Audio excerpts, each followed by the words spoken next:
ईश्वर हमसे हर रोज आकर मिलते हैं, पर पहचाने कैसे? परमहंस योगानंद जी ने उठाया इस गहरे रहस्य पर्दा, जाने कैसे? दोस्तों, क्या आपने कभी सोचा है कि वो ईश्वर जिसे हम मंदिरों में ढूंढते हैं, जिनके लिए हम व्रत करते हैं, पूजा करते हैं, भजन गाते हैं, क्या वो सच में कहीं दूर बैठे हैं या फिर वो हमारे बहुत पास हैं? क्या संभव है कि ईश्वर हमसे हर रोज मिलने आते हों, हमारे सामने खड़े रहते हों, लेकिन हम ही उन्हें पहचान नहीं पाते? ये सवाल जितना साधारण लगता है, उतना ही गहरा और रहस्यमय है। और इस रहस्य की परतें खोलते हैं योगी महापुरुष परमहंस योगानंद जी। दोस्तों, इस वीडियो के अंत तक आप बने रहिए, क्योंकि इस वीडियो से आपको बहुत कुछ सीखने को मिलेगा। परमहंस योगानंद जी ने कहा था, God comes to us every day disguised as our own life, यानी ईश्वर हर दिन हमारी ज़िंदगी के रूप में हमारे पास आते हैं। अब ये बात हमें सोचने पर मजबूर करती है कि अगर ईश्वर हमारी रोज़मर्रा की ज़िंदगी में शामिल हैं, तो फिर हम क्यों नहीं उन्हें महसूस कर पाते हैं?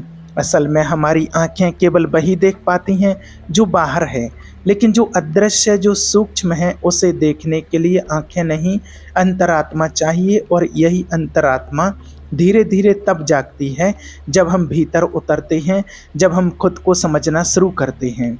परमहंस योगानंद जी ने बचपन से ही एक बात महसूस की थी कि मनुष्य का असली स्वरूप केवल शरीर नहीं, केवल सोच नहीं, बल्कि वो चेतना है जो हर जगह व्याप्त है। उन्होंने कहा कि जब तुम किसी के भीतर झांकते हो, तब तुम भगवान को देख सकते हो, क्योंकि भगवान हर जीव में है, हर चीज़ में है, हर अनुभव में है। तो सवाल ये है, कैसे पहचानें कि ईश्वर हमसे मिल रहे हैं? शायद जब आपकी माँ बिना कहे समझ जाए कि आपको भूख लगी है, तो वो ईश्वर है। शायद जब कोई अजनबी मुस्कुराकर आपकी मदद कर दे, तो वो ईश्वर है। शायद जब आप हार मान चुके हों, तब भीतर से एक आवाज़ कहे कि एक बार और कोशिश करो, तो वो ईश्वर है। शायद जब आप पूरी तरह टूट जाते हैं और अचानक कोई आपको गले लगाकर कहता है सब ठीक हो जाएगा, तो वो ईश्वर खुद आपको छू रहा होता। परमहंस योगानंद जी ने कहा, आप बाहर से जितने भी क्रियाशील हों, भीतर से शांत रहिए, क्योंकि ईश्वर की आवाज़ शोर में नहीं, मौन में सुनाई देती है। कभी आपने सोचा है कि क्यों अचानक कोई विचार आता है, किसी से मिलो, किसी को फ़ोन करो, किसी को माफ़ कर दो, या किसी अनजान व्यक्ति की मदद कर दो? ये आपकी आत्मा नहीं, वो ईश्वर है जो आपके ज़रिए खुद को जाहिर कर रहा है। वो इशारा कर रहा है, मैं यहाँ हूँ। लेकिन हम इतने व्यस्त हैं, इतने उलझे हुए हैं, इतनी चिंता में डूबे हुए हैं कि हम उन छोटे छोटे इशारों को नज़रअंदाज कर देते हैं और फिर कहते हैं भगवान मेरी सुनते नहीं। जबकि सच ये है, ईश्वर हर पल हमें पुकारते हैं, लेकिन हम ही सुनना नहीं चाहते। परमहंस योगानंद जी ने ध्यान, मेडिटेशन को ईश्वर से संपर्क का सबसे सशक्त माध्यम बताया। उन्होंने कहा, silence is the alt of spirit, यानी कि मौन ही आत्मा का मंदिर है। जब हम ध्यान में बैठते हैं, जब सांसों के पार जाने लगते हैं, तब धीरे धीरे वो पर्दा हटता है जो हमें ईश्वर से अलग करता है। अब सोचिए, अगर कोई आपके सामने हो और आप आंखें बंद कर लें, तो क्या उसका ना होना सिद्ध हो जाता है? नहीं। उसी तरह ईश्वर भी हर पल हमारे सामने हैं, हमारे भीतर हैं, लेकिन हमारी आंखें बंद हैं, मोह की, अहंकार की, लालच की, डर की। परमहंस योगानंद जी कहते हैं, जब तुम किसी को प्रेम से देखते हो, तो उसमें ईश्वर दिखाई देने लगता है। यानी अगर दृष्टि में प्रेम है, तो हर चेहरा ईश्वर बन जाता है। अगर दृष्टिकोण बदल जाए, तो फिर जो दूध बेचने वाला है, वो भी ईश्वर है। जो हमें सब्जी देता है, जो हमें चाय पिलाता है, जो रास्ते पर चल रहा है, हर कोई ईश्वर का ही अंश रूप है। ईश्वर कोई रोशनी बनकर आसमान से नहीं उतरते, वो रोज हमारे जीवन में अलग अलग रूपों में उतरते हैं। एक शिक्षक की सीख में, एक पिता के कठोर प्रेम में, एक माँ की ममता में, एक मित्र की हंसी में, एक प्रेमी की तड़प में, वो हर रूप में छुपे हैं। परमहंस योगानंद जी ने एक बार कहा था कि जब मैंने पहली बार भगवान को भीतर देखा, तो ऐसे लगा जैसे सारी दुनिया चुप हो गई हो। ना कोई आवाज़, ना कोई विचार, सिर्फ एक रोशनी, और उस रोशनी में एक असीम प्रेम। अब सवाल ये है, क्या यह अनुभव सिर्फ योगी ही कर सकते हैं? नहीं, हर इंसान में वो क्षमता है। हर दिल ईश्वर का मंदिर बन सकता है, लेकिन उसके लिए हमें सतर्क रहना होगा, अपनी चेतना को जागरूक करना होगा। दोस्तों, इस वीडियो के अंत तक आप बने रहिए। आप सोचते हैं कि आज ईश्वर किस रूप में हमारे पास आए? क्या वो सुबह की उस चाय में थे जिसने हमें सुकून दिया, या उस किताब के शब्दों में थे जिसने हमें कुछ नया सिखाया, या उस बच्चे की मुस्कुराहट में थे जिसने हमें भीतर से हल्का कर दिया, या उस बुजुर्ग की आंखों में जिसने सिर्फ देखकर सिर्फ आशीर्वाद दे दिया? ईश्वर हर जगह है, बस हमें देखना सीखना है। परमहंस योगानंद जी कहते हैं, बाहर ढूंढना बंद कीजिए, भीतर देखिए, हर सांस में वो हैं, हर स्पंदन में वो हैं।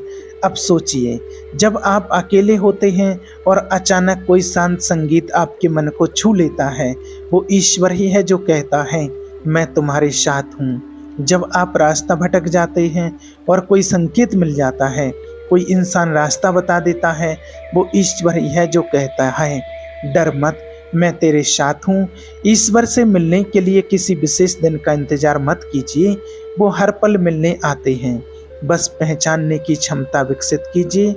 परमहंस योगानंद जी कहते हैं, आपकी पूरी जिंदगी ही ध्यान बन जाए, तब हर क्षण ईश्वर का साक्षात्कार होगा।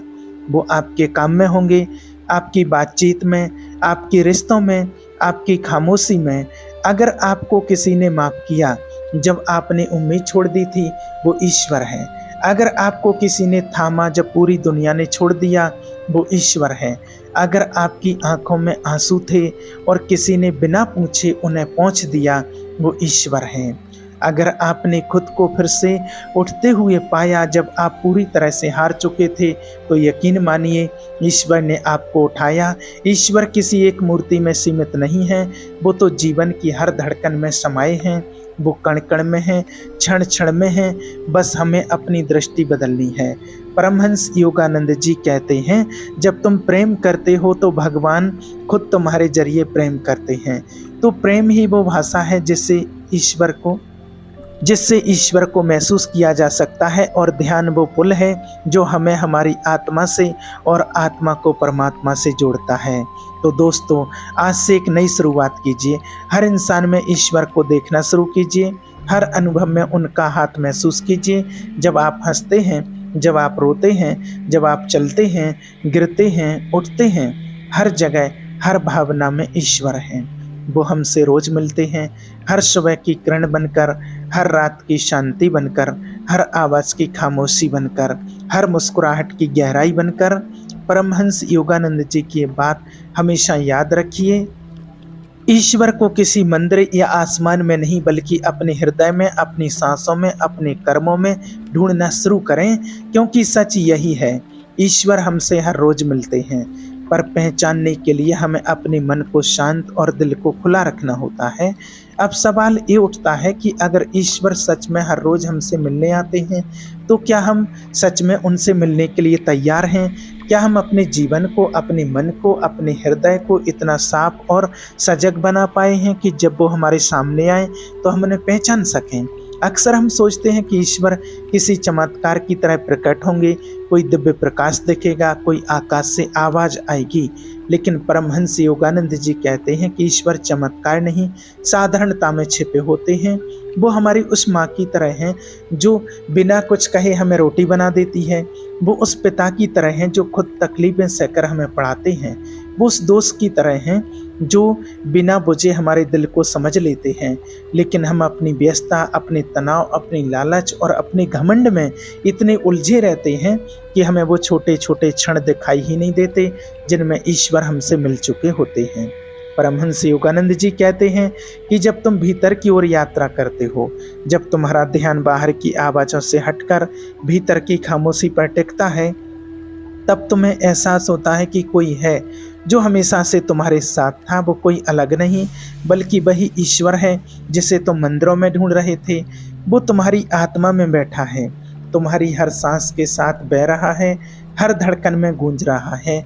पर उसे महसूस करने के लिए तुम्हें रुकना पड़ेगा, तुम्हें अपने जीवन की गति को थोड़ा धीमा करना पड़ेगा। जब तुम सुबह की चाय पीते हो, क्या तुमने कभी उस चाय में छिपी शांति को महसूस किया है? जब कोई बच्चा तुम्हारे पास आकर मुस्कुराता है, क्या तुमने उसकी मासूमियत में ईश्वर का दर्शन किया है? जब कोई बूढ़ा इंसान बिना कहे तुम्हें आशीर्वाद दे देता है, क्या तुमने उस मौन में ईश्वर की उपस्थिति को महसूस किया है? ईश्वर हमारे चारों ओर हैं, लेकिन हमारी आंखों में पर्दा पड़ा है। ये पर्दा है हमारी अपेक्षाओं का, हमारे पूर्वाग्रहों का, हमारे दुखों का और सबसे ज़्यादा हमारी अधीरता का। हम ईश्वर को तुरंत अभी इसी पल देखना चाहते हैं, लेकिन ईश्वर को देखने के लिए धैर्य चाहिए। वो फूल की तरह खिलते हैं, धीरे धीरे वो हवा की तरह छूते हैं बिना शोर किए, और वो प्रकाश की तरह आते हैं तब जब हमें सबसे ज़्यादा अंधेरा लगता है।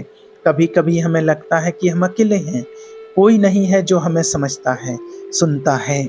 लेकिन वही तो क्षण होता है जब ईश्वर हमारे सबसे पास होते हैं, क्योंकि जब सब साथ छोड़ते हैं तब ईश्वर खुद हमें थाम लेते हैं।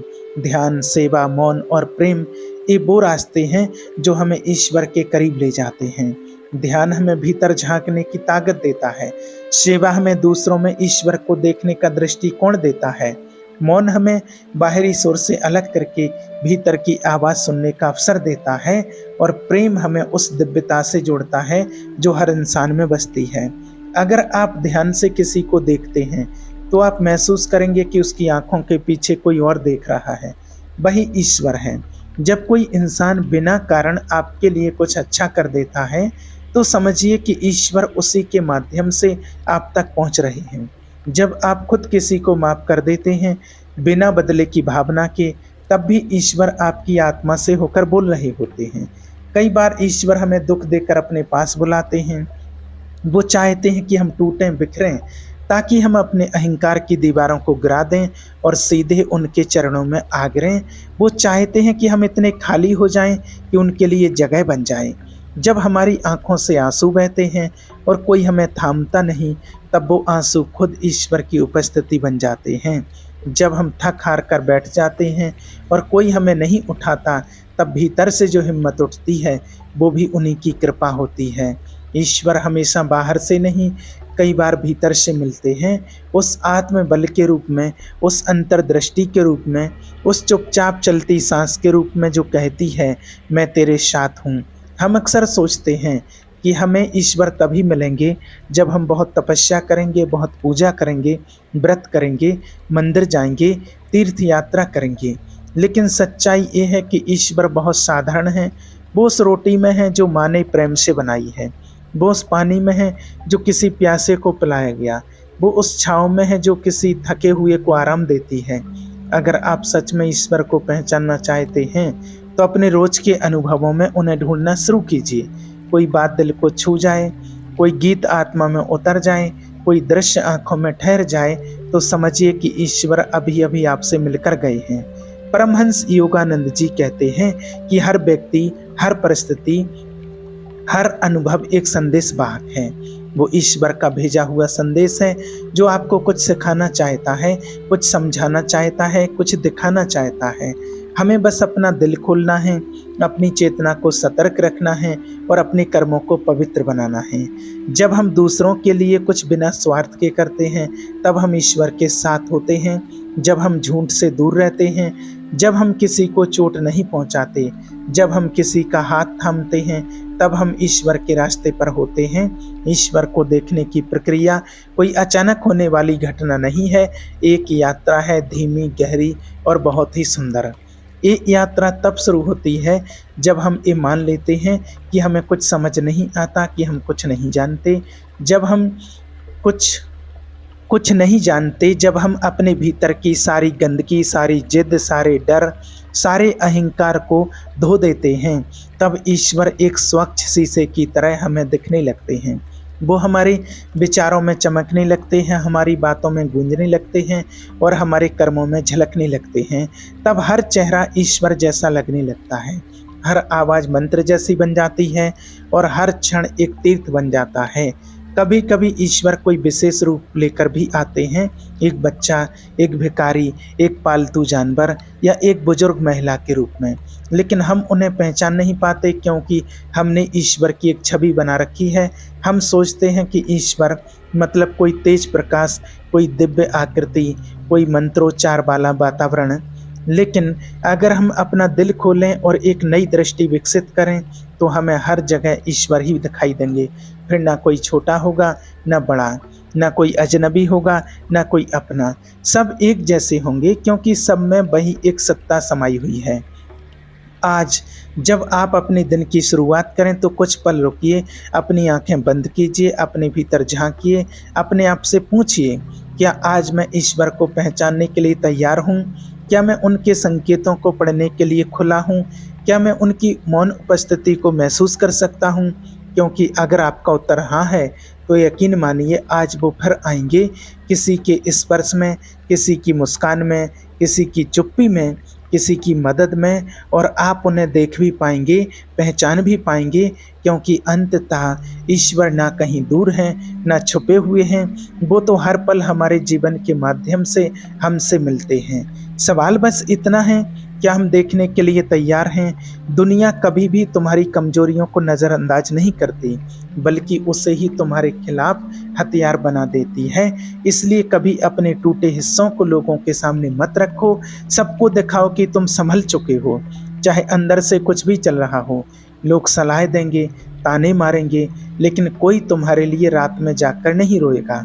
अपने घाव खुद चाटने की आदत डालो, क्योंकि ये दुनिया सिर्फ जीतने वालों को पहचानती है। जब तुम खामोश रहना सीख जाते हो तो समझो कि अब तुम बोलने वालों से ज़्यादा खतरनाक हो चुके हो।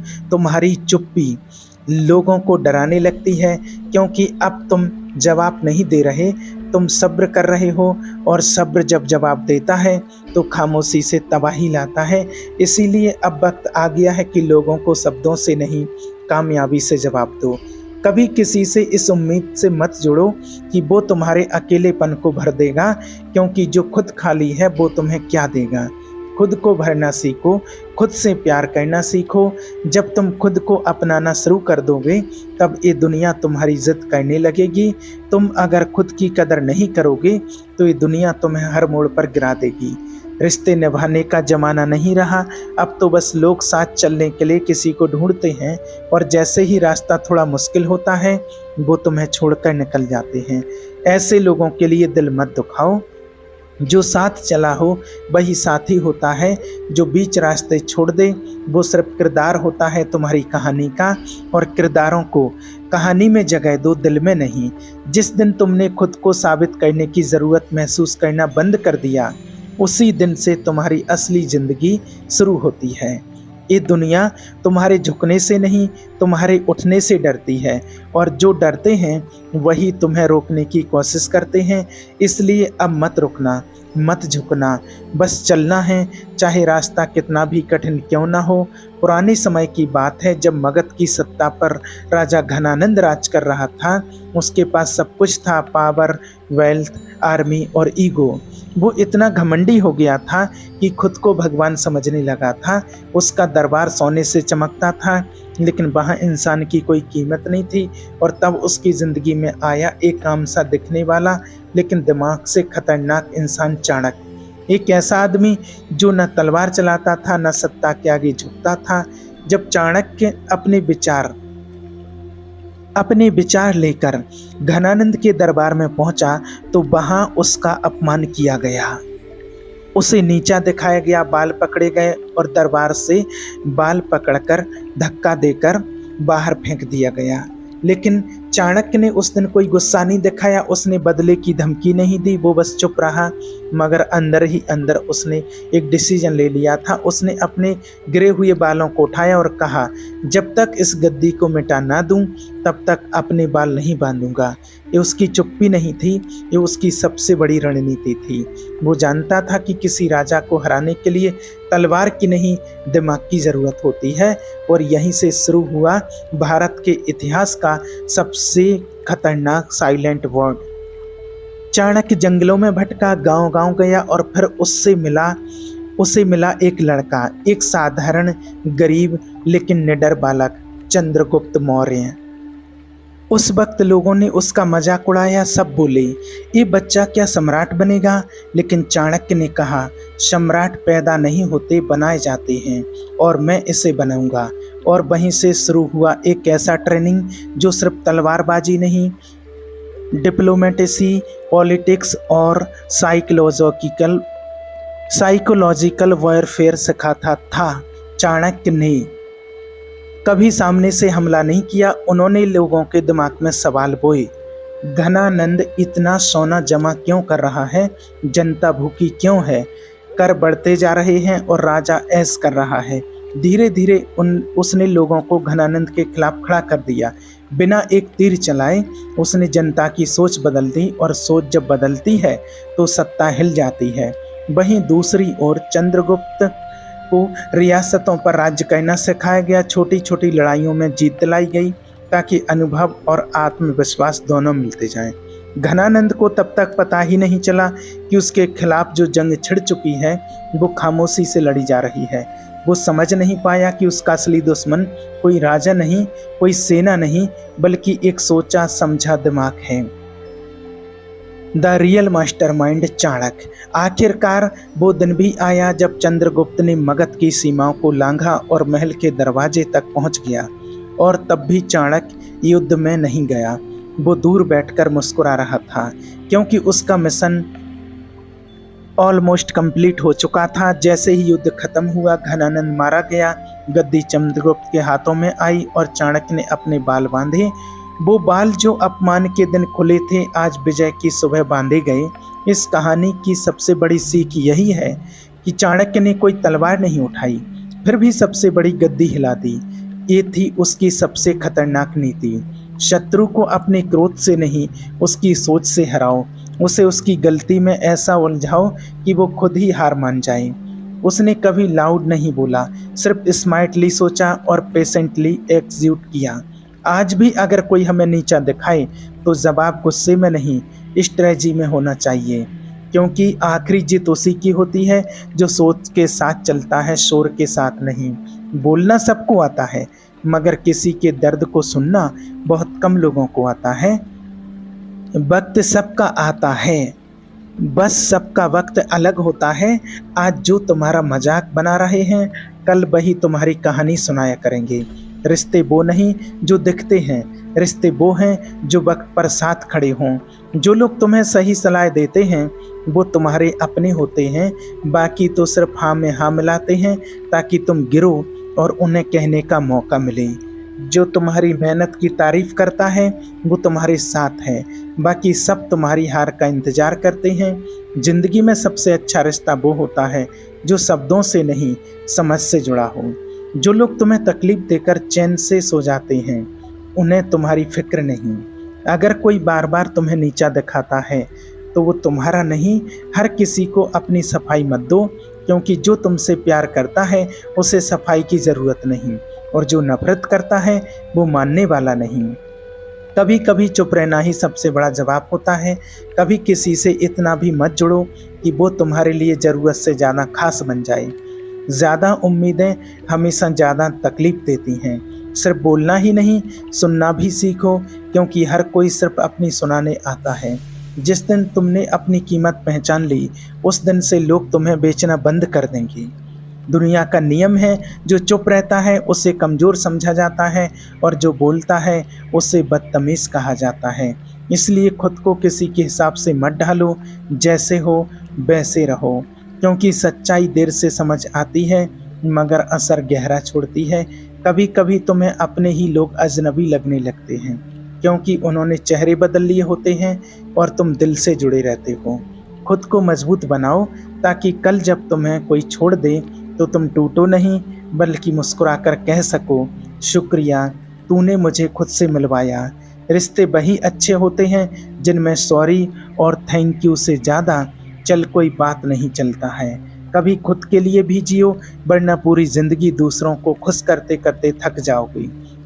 कभी किसी से इतना मत डरना कि वो तुम्हारे ऊपर हावी हो जाए। डर को चेहरे पर नहीं, मेहनत में बदलो। ताकत तुम्हारी सोच में होनी चाहिए ताकि सामने वाला तुम्हें हल्के में लेने की गलती ना करे।